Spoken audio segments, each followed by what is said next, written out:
Hello दोस्तों, मैंने आपको ये बोला था कि मैं अगली वीडियो में बताऊंगा कि तंत्र क्रिया कैसे करते हैं। इसका पहलू है कि जो तंत्र क्रिया होती हैं तांत्रिक, मांत्रिक और यांत्रिक, ये तीन चीज़ें खास तौर से जानी जाती हैं। पहले मैं बता रहा हूँ कि जो मंत्र होते हैं वो शाबर मंत्र होते हैं और कुछ ऐसे मंत्र होते हैं जिनका अर्थ भी समझ में नहीं आता है। इस तरह के जो मंत्र होते हैं अटपटी भाषा में होते हैं, अपनी गांव की भाषा में होते हैं। इन मंत्रों के जरिए कुछ समय के लिए क्रिया कर दी जाती है कि कुछ अगर होता है कि कंकरिया शमशान से उठाए, मंत्र से बंधित किया, फेंक दिया, कारोबार रुक गया। लेकिन वो कुछ समय के लिए होता है, वो छोटे मोटे जो होते हैं उनसे वो चीज़ खत्म हो जाती है। लेकिन मेरा ये सबसे पहले कहना है कि तंत्र, मंत्र, यंत्र ये सब ऐसी चीज़ें हैं जिन्हें समझने में काफ़ी टाइम भी लगता है। तो मांत्रिक के जरिए यानी शाबर मंत्रों के जरिए बहुत कुछ लोग शॉर्टकट, अब गांव के लोग ज़्यादा नहीं कर पाते, लेकिन आज का जो दौर है वो सब कुछ कर रहे हैं लोग। यूट्यूब में बहुत सारी चीज़ें आती हैं, अब वो गलत है सही है पता नहीं। कुछ लोग देते हैं ऐसा कर दो ऐसा हो जाएगा, ऐसा कर दो ऐसा हो जाएगा। ठीक है, मेरा एक सच्ची बात यह है कि सच्चा जानकार वो है जो अपना खुद का इलाज करे फिर दूसरों को इलाज करें। यानी कि वो हाकिम नहीं जो खुद का इलाज न कर सके। दूसरा है यंत्र। कुछ यंत्र बनाए जाते हैं, सिंदूर, गंदे जानवर के खून वगैरह वगैरह जो यंत्र बनाए जाते हैं। इस्लाम में इसे नक्श कहते हैं, नक्श बनाए जाते हैं। इन्हें इस्लाम में सिपली कहा जाता है। कुछ शैतानी जो चीज़ें बनाई जाती है, इस प्रकार से हिंदू धर्म के हिसाब से यंत्र बनाए जाते हैं। कुछ इस तरह से यंत्र बनाए जाते हैं गलत चीज़ों के ज़रिए। बहुत सारे यंत्र ऐसे बनाते हैं कि जैसे वशीकरण, एक वशीकरण ही ले लो। वशीकरण का मंत्र ये होता है कि यंत्र होता है कि उस यंत्र को बहुत सारे जैसे लेडीज़ होती हैं, उनका जो मंथली होता है उसका जो ब्लड लेके उस यंत्र को बना करके अपने आदमी यानी शोहर, सास ससुर पिला दिया जाता है। अब वो ये देखते हैं कि उन्होंने पैसा दिया, उसने वो चीज़ दे दी। अब आपने क्या करा, घर लाए और घर लाने के बाद चाय में, खाने में वो चीज़ मिला करके उस यंत्र को धो करके पिला दिया। ऐसे सिपली में भी, इस्लाम में भी यही होता है। अब पिला दिया, अब पिलाने के बाद आप जिसने जो गोलियां अपन खाते हैं ना उसका साइड इफेक्ट भी होता है। अगर किसी डॉक्टर के पास जाते हैं तो वो आपको साथ में किसी को रिएक्शन न करे इसलिए साथ में एविल गोली देता है, ताकि गोली खाने के बाद अगर साइड इफेक्ट नहीं आता। लेकिन जो जानकार होता ताकि उसे ये पता ही नहीं रहता है कि इसका साइड इफेक्ट भी आता है भाई। जैसे अपन ज़्यादा खाना खा लें और उलट पुलट ना खाने का नॉलेज नहीं रहता है, भोजन का नॉलेज नहीं रहता। उसके बाद वो ठूस लिया, उसके बाद वो खा लिया, फिर आपको अजीर्ण होता है। फिर उसका साइड इफेक्ट, पेट तो भर लिया, भूख मिट गई आपकी, लेकिन अब उसका साइड इफेक्ट ये आ रहा है कि आपका पेट खराब हो रहा है, अजीर्ण हो रहा है, आप दस्त कर रहे हो, उल्टी कर रहे हो, आपका पेट दर्द कर रहा है। इसी प्रकार से इन चीज़ों में भी साइड इफेक्ट आता है, लेकिन वो देखते हैं कि बस अपना काम हो रहा है। अब उन्होंने वो चीज़ पिला दिया, अब वो चीज़ तो वो अपना काम तो कर गई, लेकिन अब उसका जो साइड इफेक्ट आ रहा है, आपका शोहर की तबीयत बिगड़ने लगेगी, आपका आदमी की तबीयत खराब होने लगेगी, उसका दिल दिमाग काम करने बंद कर देंगे, उसके अंदर जो ताजगी रहती है वो ख़त्म हो जाएगी, दिमाग डैमेज होने लगेगा। अब वो मैदे में जाती है ना, पेट में जाती है वो चीज़। अब वो जाती है तो उसका साइड इफेक्ट ऐसा डालेगी कि आपका काम तो हो रहा, लेकिन वो इंसान धीरे धीरे धीरे धीरे डैमेज होता जाएगा, बीमार होता जाएगा। और वो जो गंदी चीज़ है, क्योंकि वो तो उसने करके दी है, वो बाहर नहीं निकलना है। अब वो अपना घर जमाएगी वहाँ पे, और वो वहाँ जा करके धीरे धीरे उस इंसान को बीमार करना शुरू करेगा। अब वो डॉक्टर के पास जाएगा, वो ये थोड़ी सोचेगा कि मेरे साथ क्या हुआ है, कि मेरे घर वाले आदमी ने मुझे खिला दिया पिला दिया, मेरे बहू ने या मेरे बेटे ने कुछ खिला पिला दिया, तब पता थोड़ी चलेगा उसको। अब धीरे धीरे स्थिति ऐसी बनती है, उसकी तबीयत बिगड़ने लग जाती है, और इतनी भयंकर बिगड़ती धीरे धीरे।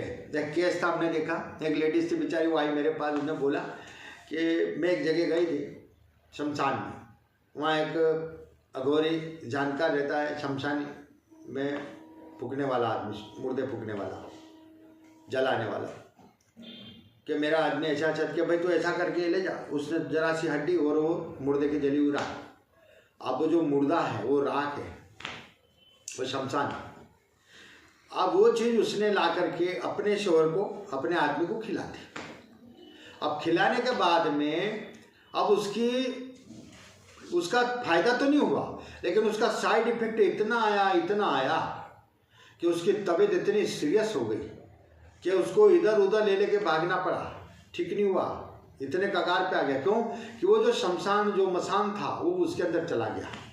अब वो जिसकी राख, जिसकी हड्डी थी, अब उसकी जो आत्मा होती है ना, अब उसने तो उसको मंत्र के जरिए उसको बांधा ना, राख कुछ नहीं करेगी। राख के जरिए उसकी जो शरीर की जो राख मिली, उसके ऊपर उसने जो मंत्र पढ़े हैं, काले पीले धोले लाल जो भी पढ़े हैं, उसने जो मंत्र, वो मंत्र पढ़ने के साथ वो चीज़ बनने के साथ वो शमशान के वो राख के साथ वो चीज़ गई।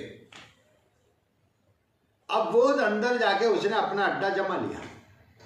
अब उसको जो हुक्म दिया गया कि वश्म करना है, विचाटन करना है, विदेशन करना है, वो अपना काम करना शुरू कर देता है। अब उसके अपना घर जमा ऐसा बना लेता है कि आप उसको समझ ही नहीं पड़ता, वो धीरे धीरे बीमारी बढ़ने लग जाती है, उसका साइड इफेक्ट आने लगता है। अब वो उसने जिस मकसद के लिए करा, मकसद तो हो रहा, लेकिन उसका साइड इफेक्ट इतना आ रहा। कभी कभी उसका मकसद हल भी नहीं होता, और तब उसका मकसद हल नहीं हुआ, उसकी तबीयत बिगड़ी, और इतनी के वापस दूसरे के पास जाना पड़ा, और फिर किसी ने धागा बनाया, करा, हाँ, उसके ऊपर से कुछ नींबू उम्बू काटे करे, उसने जो भी मंत्र जंतर पढ़ के फूक करके वो करा, तब जाके वो धीरे धीरे आराम होने लगे। तो उसका 1-2 महीने बेचारा काम कर रहा था, अब उसका ये मामला बन गया कि उसका काम धंधे बंद हो गए। तो इसलिए आप सोच समझ करके किसी के पास जाए और कराए, आप अपने स्वार्थ के लिए किसी का नुकसान नहीं करना चाहिए, क्योंकि आजकल लोग इस तरह से तंत्र क्रिया करें जिन्हें नॉलेज ही नहीं है, ABCD का नॉलेज ही नहीं है, किसी ने उठा के दे दिया ये। अब ये भी देखो आप कि जो मंत्र जंतर तंत्र करते हैं ना, वो अधिकतर आपको ये दिखने को मिलेगा, वो दुखी आदमी रहता, उसके घर औलादें बिगड़ गई हैं, घर में उसकी बीवी की तबीयत खराब है, और घर में उसका माहौल खराब हो रहा, उसके घर में बरकत ही नहीं है, उसके कपड़े पहनने को नहीं मिल रहा, उसकी हालत बहुत ख़राब हो रही है। क्यों? कि ऊपर वाले के हिसाब से उसको दंड भी शुरू होता है, लेकिन वो अभी नहीं मिलता। लेकिन जहाँ ये चीज़ें शुरू होती है, फिर उसका स्थिति बदलने लग जाती है। अब तीसरा पॉइंट में आता हूँ, तांत्रिक क्रिया। अब तांत्रिक क्रिया ऐसी चीज़ होती है कि उसको साधना के जरिए जता जाती है। जैसे शमशान में जाता है, अघोरी रहते, जैसे ये क्रिया अधिक अघोरिया है, जो रहते हैं अपने शमशान में बैठे रहते हैं, अपनी जो साधनाएं होती हैं जो गुरुओं के द्वारा दी जाती हैं, उन साधना को पकाते रहते हैं, उसको पढ़ पढ़ के बहुत पकाते हैं, बहुत मेहनत करते हैं उसके ऊपर, और उसको वो चीज़ उनके ताबे कर लेते हैं वो चीज़। अब वो उन्होंने अपनी क्रियाओं के जरिए उन चीज़ों को इतना कवर कर लेते हैं, इतने वश में कर लेते हैं कि फिर वो क्रिया जब किसी के ऊपर की जाती है, उसके लिए लोग काफ़ी मोटी रकम भी देते हैं उन लोगों को, और फिर वो जब दुश्मनों के ऊपर जब ये उसको जलन हो रही है, हसद हो रही है, बर्दाश्त नहीं कर पा, फिर उसके ऊपर जब वो क्रिया है उसके कारोबार पे उसके ऊपर जब कराते हैं, उस क्रिया को सबसे बड़ी ताकत होती है तांत्रिक क्रियाएं। वो तंत्र सिद्धि किया जाता, साधना की जाती हैं, और वो इतनी कठिन होती है और इतनी मजबूत होती है कि फिर उस जादू को तोड़ना छोटे मोटे झाड़ फूंक वाले का काम नहीं है। ये बात ध्यान रखना। आप गए फूंक दिया, थोड़ी वक्ता तौर पे 1-2 घंटा आराम, बाकी नहीं बनेगा, वो भी नहीं होगा। और क्योंकि उसके लिए सामने वाला उससे बड़ा पहलवान होना चाहिए, उसके पास जिसने करा उससे ज़्यादा बड़ी ताकत है उसके पास होना चाहिए, जब जाके उसका वो तोड़ कर पाएगा। और वो तोड़ इतना आसानी से भी नहीं होता है। उसने आज 21 दिन 21 महीने है ना, उसने 11 महीने 2 साल तक उसने अपनी सिद्धि को पकाता रहा, और आप जाके क्या आसानी से तोड़ दोगे कि वाह वहाँ गए सामने वाले के साथ अभी 1-2 दिन में यूँ टूटता है, उतारा कराए, कुछ नहीं होना। लोहे को लोहा काटता है। उसने क्रिया करी है तो इतनी आसानी से नहीं करी है, वो जंग लड़ती है। वो जो चीज़ें भेजे ना, वो मरना मंजूर कर लेगी, जलना मंजूर कर लेगी, भस्म होना मंजूर कर लेगी, लेकिन वो वहाँ से हटे नहीं गा। इसलिए सामने वाले ने आपको 5 किलो पत्थर आपके घर में उठा के फेंका है, तो आपको जितनी ताकत से उसने आपके घर में फेंका है ना, उससे उसकी 10 गुना ताकत से उठा के आपको फेंकना पड़ेगा। जहाँ 10 पावर से आपकी ताकत उसको तोड़ेगी, अन्यथा आप खुद उसके शिकार हो जाएंगे। तो ये जो चीज़ें होती है ऐसे कैसे इस्लाम में भी होती है, लेकिन इस्लाम में अधिकतर बहुत सारे बिगाड़ होते हैं। बहुत सारे मौलाना जो रहते हैं ना, वो क्या करते हैं, एक दूसरे की वहाँ भी काट करते हैं, ऐसा है वैसा है। और ये जो लोग जो होते हैं वो सिपली अमल करते हैं, शैतानी अमल करते हैं। और जो सिपली और शैतानी अमल करते हैं ना, तो वो अपनी खूब रियाज होती है, उनकी खूब मेहनत होती है, और फिर वो किसी के ऊपर शैतान को बेचते हैं, उसके ऊपर चढ़ा देते हैं। अपने हिंदू में उसको चौकी कहते हैं, इस्लाम में उसे कहते हैं मुस्तलद कर दिया उसके ऊपर। अब उसको एक जो नमाज नहीं पढ़ पाता, जो अपनी रियाज नहीं कर पाता है, जो कुरान की तिलावत नहीं कर पाता है, वो उठा के कभी कभी रियाज नहीं करी, खाने पीने में कोई परहेज नहीं करे उसने, और उसके पास घरों का गले ताबेज ले जा, ये हो जाएगा, ये हो जा। भाई वो चीज़ तुम्हारी पकी हुई है नहीं है, तो वो क्या करेगा, एक मालिश को छोड़ेगा दूसरे मालिश के पास जाएगा। इसका कारण ये है कि उनका जो कुरान होता है, आयत होती है, सूरत होती है, वो सही रहती है अपनी जगह, लेकिन ये लोग उनकी रियाज नहीं कर पाते। कोई भी चीज़ उस अमल इनमें इस अमलों की ज़कात देना पड़ती है, उस अमल को अमल करके उस चीज़ों को ताबे करना पड़ता है, उसकी एक रियाज करके एक एनर्जी को प्राप्त करना होता है। पहली बात तो एक उनके अंदर वो रूहानियत पैदा करने की सलाहियत ही नहीं होती है, तो क्या करेंगे वो भी। इसलिए बेचारे अपने लोग जो होते हैं दुखी बेचारे, वो दर वो भी भटकते रहते हैं, जैसे अपने इसमें भटकते वहाँ गए। अब मान लो आपके ऊपर तंत्र क्रिया करे, आप क्या देवी देवताओं के स्थानों पर जा रहे हो, क्या करेंगे वो क्या करेंगे देवी देवताओं के स्थानों पर? क्रिया काटती है, ये बात ध्यान रखना, इतना आसान नहीं है। ये बात मेरी नोट कर ले आप। अच्छे इंसान, अच्छे जानकार को पकड़े, समय और पैसा बर्बाद नहीं करे। आज का ज़माना इतना फास्ट चल रहा है कि इंसानों के पास समय नहीं है।